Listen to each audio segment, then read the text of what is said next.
कोपरगाव शहरात आज स्वर्गीय संतोष देशमुख यांच्या निगृण हत्येच्या निषेधार्थ आत्मक्लेश आंदोलन करण्यात आले।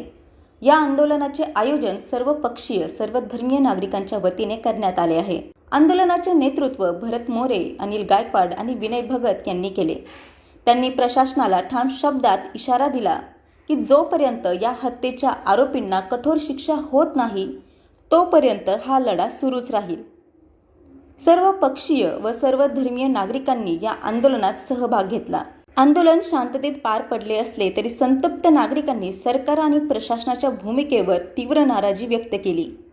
न्याय मिळेपर्यंत लढा सुरूच राहील असा निर्धार आंदोलनकर्त्यांनी व्यक्त केला आहे। जय जिजाऊ जय शिवराय। मसाजोगला संतोष अण्णा देशमुख यांची जी हत्या झाली त्या हत्येमधले जे आरोपी जे 7-8 आरोपी आणि त्यांच्यातला तो एक मुखिया आता सध्या त्याचं मंत्रिपद काढून घेतलेले तो धनंजय मुंडेच्या बाबतीतले 2007चा FIRची कॉपी माझ्याकडे आलेली। धनंजय मुंडे हा ओरिजिनल गुंडाचे, त्याच्यावर मी भरपूर केसेस आहे, 307चे गुन्हे माझ्याकडे आजही त्याची कॉपी आहे। मी पत्रकारांना ही कॉपी दाखवतो, लागलं तर तुम्हाला पण देतो। त्याच्यात धनंजय मुंडे, वाल्मिक कराड आणि अजून इतर काही साथीदार आहे, हे असे लोक याच्यामध्ये हे यांच्याकडे फक्त एवढेच आहे 307, 302 बलात्कार अमुक दम एवढे गुन्हे करणारे फक्त, बाकी किरकोळ गुन्ह्याला एक हात नव्हते। हे डायरेक्ट तो वाल्मिक कराड म्हणायचा फोनवर, हे माझा माणूस हे सोडून दे, ही भाषा होती। म्हणजे हे चाललं काय बीडमध्ये? तर आमचं एकच म्हणणं आहे, हे जे आता मध्ये आहे ना यांना सोडू नका, यांना फासावर लटकवा। आणि 302 मध्ये ना धनंजय मुंडेला पण घ्या पहिली, याला पण सोडू नका। सगळ्यात मोठा गुंडा जर असेल तर धनंजय मुंडे आणि त्याच्याबरोबर तो वाल्मिक कराड आणि इतर ते बाकीचे, यांना सगळ्यांना फासावर लटकवा, ठेवू नका। हे असे मंत्री आमदार हे काही कामाचे नाही। एवढंच बोलून थांबतो। जय हिंद, जय महाराष्ट्र। आज आम्ही कोपरगाव शहरामध्ये आत्मक्लेश आंदोलन कोपरगाव शहराच्या मध्यवर्ती ठिकाणी चौकात महात्मा गांधी यांच्या स्मारकाखाली आम्ही आज सकाळी 9 वाजेपासून आत्मक्लेश आंदोलनाला सुरुवात केली। आम्ही आंदोलन करते अनिल भाऊ गायकवाड, विनय भाऊ भगत, मी भरत मोरे आणि सर्व कोपरगाव शहरातील सर्व धर्मीय सर्व पक्षीय सर्व कार्यकर्त्यांनी सर्वांनी या ठिकाणी आम्हाला सकाळी 9 वाजेपासून या आत्मक्लेश आंदोलनासाठी भेट दिली। 9 डिसेंबर 2024 या दिवशी मस्साजोगचे सरपंच संतोष अण्णा देशमुख यांची अतिशय क्रूरपणे निगृण अशी हत्या झाली। ही सगळ्या महाराष्ट्राला सगळ्या देशाला सर्वश्रुत आहे। कशा पद्धतीने झाली, किती हाल केलेत, हे टीव्हीच्या या सोशल मीडियाच्या माध्यमातून फोटो आणि व्हिडिओ 4 मार्चला सगळीकडे व्हायरल झाले। त्या दिवशी सगळ्या महाराष्ट्रात एक संतापाची लाट उसळली। अनेक ठिकाणी आंदोलनं झालीत, अनेक ठिकाणी मोर्चे झालेत। न्याय मागण्यासाठी सगळे समाजाचे लोक रस्त्यावर आलेत सरकारच्या विरोधात, कारण सरकारमधील एक मंत्री, त्याचे कार्यकर्ते, त्याच्या हाताखालच्या सगळ्या माणसांनी हा सगळा प्रकार बीड असेल, गेवराई असेल, मस्साजोग या ठिकाणी त्यांची पूर्वीपासून चालत आलेली दादागिरी UP बिहारला सुद्धा मागे टाकेल अशा पद्धतीची दादागिरी। असं समजतं बीड आणि गेवराईमध्ये 326, 324 सारखे गुन्हे किरकोळ गुन्हे दाखल होत नाही, ते किरकोळ गुन्हे मानतात। मर्डर आणि रेप अशाच गुन्ह्यांची नोंद त्या ठिकाणी केली जाते। अशा या दादागिरीत या महाराष्ट्राचे मुख्यमंत्री देवेंद्र फडणवीस साहेब आपल्याकडे गृहमंत्रीपद आहे। 3 महिन्यापासून कृष्ण आंधळे सारखा या प्रकरणातील मुख्य आरोपी तो सापडत नाही। कदाचित त्याची राजकीय हत्या झालेली आहे असा आमचा आरोप आहे। तो मुख्य आरोपी यातला सापडत नाही। कदाचित तो सापडल्यानंतर सगळंच कथानक, सगळीच घडलेली घटना ही अजून सत्य परिस्थितीत महाराष्ट्राच्या समोर येईल। अक्षरशः भारतांनी या आरोपींनी छोटासा तो पवन चक्कीचा प्रकल्प त्या ठिकाणी खंडणी मागण्यासाठी गेले। तिथल्या एका दलित समाजाच्या वॉचमनला सुदर्शन घुले असतील त्याचे सगळे साथीदार अमानुषपणे त्यांना मारहाण केली। मग मस्साजोगचे सरपंच 3 टन पासून ते सरपंच आहेत। साहजिक आहेत, गावातला तरुण जर कुठं काम करत असेल तो आपल्या सरपंचाला फोनच करील, लोकप्रतिनिधींना फोन करतो। त्यांनी संतोष अण्णा देशमुख यांना बोलून घेतलं। बोलून घेतल्यानंतर त्या ठिकाणी अरे रावीची भाषा झाली, बाचाबाची झाली। संतोष अण्णा देशमुखांनी ते भांडण सोडवलं, पण त्याचा राग मनात आला। सुदर्शन घुलेंचा त्या दिवशी वाढदिवस होता, तो राग येऊन त्यांनी ते संतोष अण्णा देशमुखांच्या कानामागे मारले। तिथं विरोध म्हणून संतोष अण्णांनी पण मारली. पण याचा सगळा राग डोक्यात ठेवून गेल्या काही तासामध्येच संतोष अण्णा देशमुख, त्यांचे आत्या भाऊ शिवराज देशमुख हे दोघं जण केजवरून मस्ता चौकडे जात असताना मांजरसुंबा या ठिकाणी या टोल नाक्यावर त्या ठिकाणी 2 ते 3 स्कॉर्पिओ आडवे आल्यात. चित्रपटाला लाजवेल असा सीन त्या ठिकाणी घडला. त्या ठिकाणून सगळे गुंड 7-8 जण बाहेर उतरले. संतोष अण्णा देशमुखांना बाहेर घेतलं.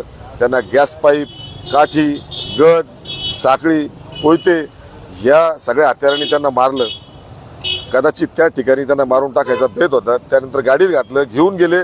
त्यानंतर शिवराज देशमुख आणि संतोष अण्णा देशमुखांचे लहान भाऊ धनंजय देशमुख दोघे जण केजच्या पोलीस स्टेशनला गेले. तिथे सुद्धा दिरंगाई झाली. 40 मिनिटं त्यांना बसून ठेवलं. 40 मिनिटांनी ठाणे अंमलदार येतो, 2-3 तासांनी PI येतात आणि 3 तासांनी तर बातमी येते संतोष अण्णा देशमुख यांचा खून झाला. 3 तासानंतर खून होतो आणि 3 तास पोलीस स्टेशनला फिर्यादीनं बसवलं जातं. आधीच त्या वॉचमनची फिर्याद घेतली असती तर हा गुन्हा घडला नसता, किंवा यांची फिर्याद लवकर घेतली असती तर तात्काळ तिथं पोहोचून संतोष अण्णांचा खून झाला नसता. आणि खून होताना सुरेश धस यांनी विधान भवनात सांगितलं. 17 मिनिटाचं त्यांनी त्या ठिकाणी संभाषण केलं. ऐकताना अक्षरशः अंगावर काटे येतात.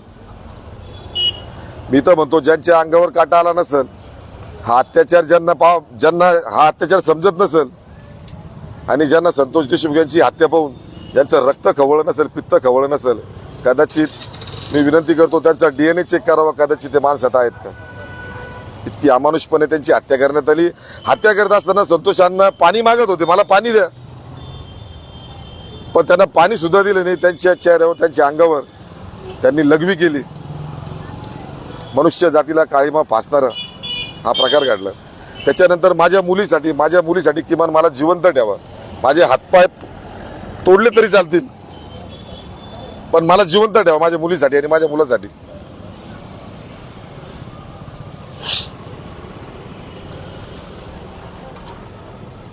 एकदम शब्द सुद्धा आता वाटत येत नाहीये. अशा प्रकारे अमानुषपणे संतोष अण्णांची हत्या झाली. त्यासाठी या धनंजय मुंडेंना आरोपी केलं पाहिजे. जे आरोपी फरार आहेत त्यांना पकडून, आणि जे आरोपी आता ताब्यात आहेत, वाल्मिक कराड सारखा तो हरामखोर, त्यांनी किती खून केलेत, किती बळी घेतलेत, किती तरुण मुलींना उचलून त्यांच्यावर अत्याचार केलेत आणि त्यांना जिवंत पुरल्या गेलं, हे सगळं बाहेर आलं पाहिजे.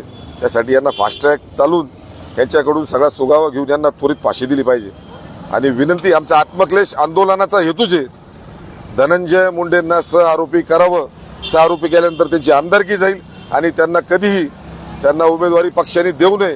कारण असे हरामखोर लोक जे जातीयवाद करून एक समाज नष्ट करण्याच्या मागे जर असतील, त्यांचा कुळ संपवण्याच्या मागे जर असतील, तर अशा प्रवृत्तीच्या, अशा राक्षस वृत्तीच्या माणसांना या समाजात, या धर्तीवर राहण्याचा अधिकार नाही. जय हिंद, जय महाराष्ट्र, जय संविधान. आज सर्वधर्मीय सर्वपक्षीय कोपरगाव शहर व तालुक्याच्या वतीने सकल मराठा समाजातर्फे सर्वजण आम्ही इथं आत्मक्लेश आंदोलनासाठी बसलेलो आहे. मान्य कैलासवासी संतोष अण्णा देशमुख हे भाजपचे होते, भाजपचे बूथ प्रमुख होते. जर संतोष अण्णा देशमुख यांना खरंच जर सरकारला न्याय द्यायचा असेल तर माझे मुख्यमंत्री फडणवीस यांना विनंती आहे का ते कार्यक्षम मुख्यमंत्री आहे, सर्व आहे, एकतर्फी हिंदुत्ववादी सरकार आहे. एका ठरवलं तर एका दिवसात, एका रात्रीत नोटबंदी होती, एका रात्रीत 370 येतो, एका रात्रीत सगळे कायदे बदलले जातात. तर तसं आता येणाऱ्या विधान परिषदेवर जे जागा घेऊ राहिले, तर त्याच्यात आमची अशी मागणी आहे, संतोष भाई देशमुखच्या ऐवजी आता त्यांना जर खरंच जर न्याय द्यायचा असेल, त्यांच्या घराला जर हे बीडमधली गुन्हेगारी संपवायची असेल, तर धनंजय देशमुख यांना आहे ना विधान परिषदेवर घ्यावं. आणि त्यांचं घराचं काय म्हणतात पुनर्वसन तर होऊ शकत नाही. ते जो मनुष्य गेलेला आहे, आज जर महाराष्ट्रामध्ये छत्रपती संभाजी महाराजांनंतर जर जी निर्गुणपणे जी हत्या झाली असेल, तर ती संतोष देशमुख यांची झालेली. मनुष्याला काळिंबा भासणारी, म्हणजे मला लाज वाटणारी ही घटना घडलेली. तर त्यामुळं आमची जर अशी मागणी फडणवीस साहेबांना का त्यांनी धनंजय देशमुख यांना विधान परिषदेवर घ्यावं, अशी सकल मराठा समाज कोपरगाव शहर व तालुक्याच्या वतीने आम्ही सगळ्यांच्या वतीने मागणी करतो. व देशमुख कुटुंबियाला न्याय मिळेल. आणि बीडमध्ये जर अत्याचार जर थांबवायचा असेल तर तिथं मराठा समाजाला त्यांनी न्याय द्यावा.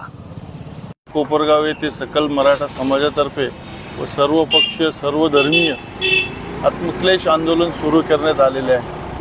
सर्वप्रथम मी कोपरगाव शहर मुस्लिम समाजाच्या वतीने या आत्मक्लेश आंदोलनाला जाहीर पाठिंबा देतो. खरं सांगायचं, संतोष देशमुख यांची जी हत्या झाली ती इतकी निर्घुण हत्या होती की त्यांना मारताना यांनी जेवढे राक्षसी एक रुद्र अवतार यांना जसा संचारला होता असं त्यांच्या फोटोतून तरी दिसून येत आहे. माझी विनंती राहील का आजपर्यंत त्याबद्दल सर्वांनी काही माहिती दिलेली आहे, इथल्या कार्यकर्त्यांनी पण सगळं सांगितलेलं आहे. परंतु मला जी मागणी एवढीच राहील का फास्ट ट्रॅक कोर्टामध्ये हा खटला जरी चालू असला आणि तो खटला फास्ट ट्रॅक कोर्टात त्याला फाशीची शिक्षा झाली, पण कोऑपरेटिव्ह प्रकरणात काय झालं, गेल्या 5 वर्ष झाले फाशीची शिक्षा जाहीर झालेली, परंतु त्यांना अजून फाशी देण्यात आलेली नाही.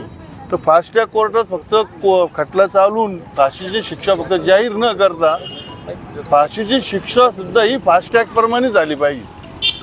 जर शिक्षा जाहीर झाली तर आता स्वप्नाताई म्हटले की शिक्षा झाली त्याला 5 मिनिटाचा सुद्धा वेळ नाही दिला, कारण परत ते अपील हायकोर्टात जाणार, सुप्रीम कोर्टात जाणार, हे करत बसण्यापेक्षा एकदा सिद्ध झालं त्यांना जागेवर फाशी दिली पाहिजे. अशा आरामखोरांना जर जागेवर फाशी दिली तर पुन्हा असं कृत्य करण्याचं कुणी डेअरिंग करणार नाही. मी कोपरगाव शहर वासियांतर्फे जाहीर निषेध करतो. कोपरगाव शहर मुस्लिम समाज संतोष देशमुख यांच्या दुःखात पूर्णपणे सहभागी आहे. जय हिंद, जय महाराष्ट्र. आज या ठिकाणी सर्वपक्षीय सर्वधर्मीय आत्मक्लेश आंदोलन कोपरगाव शहरात मस्साजोग या ठिकाणी सरपंच संतोष अण्णा देशमुख यांची जी हत्या झाली त्यांना न्याय मिळावा यासाठी आत्मक्लेश आंदोलन चालू आहे. या आंदोलनाला शिवसेना महिला आघाडीच्या वतीने सकल मराठा समाजाच्या वतीने आम्ही पाठिंबा देत आहे, त्यांचा निषेध करत आहे. आता ह्या घटनेची सगळी माहिती आपण रोज न्यूज चॅनलला ऐकतो, सोशल मीडियावर पाहतो, त्याच्यामुळं सगळ्यांनाच सर्व हकीकत माहिती आहे. आरोपी कोण आहे ते पण निष्पन्न झालेले. तर हे सगळं असताना गृहमंत्री काही झोपा घेत आहे का? तर ह्या गृहमंत्र्यांनी त्यांना तात्काळ फाशी द्यावी, कायद्यात बदल करावा. आपल्या इथं कायद्यात खूप पळवाट आहे, त्याच्यामुळे असे गुन्हे वारंवार घडत असतात. जर सगळे माहिती झालेले मंत्रिपदाचा जर तुम्ही धनंजय मुंडेचा राजीनामा घेतला त्याच वेळेला त्याची आमदारकीसुद्धा काढून घ्यायला पाहिजे होती. त्यांना आरोपी करून वाल्मिक कराड असेल, बाकीचे त्यांचे जे साथीदार असतील आणि त्यांचा मेन मुख्य म्हणजे धनंजय मुंडे, त्यांच्या जीवावर हे सगळे जण दहशत गाजवतं. तिथं धनंजय मुंडे हा मेन आरोपी करावा त्याला. आणि सगळ्यात आधी तर धनंजय मुंडेला मी तर म्हणून फाशी द्यायला पाहिजे. का त्यांना इलेक्शन लढवायला थांबवून हे करा हे मी म्हणणार नाही. ते कुठल्या समाजाविषयी आम्हाला द्वेष नाही आहे. एक माणूस म्हणून ते जेव्हा आमदारकीची शपथ घेता किंवा मंत्रिपदाची शपथ घेता त्यावेळेला ते सांगता का कोणाविषयी ममत भाव आकस आम्ही बाळगणार नाही. या खोट्या शपथा घेता. अशा खोट्या लोकांना तात्काळ कायद्यात बदल करून लवकरात लवकर फाशी द्यायला पाहिजे. त्यांच्याच सरकारमधले मंत्री म्हणताय का 5 दिवसाच्या आत फाशी द्यायला पाहिजे. मी तर म्हणाल ते निष्पन्न झाले ना 5 मिनिटाच्या आत फाशी द्या.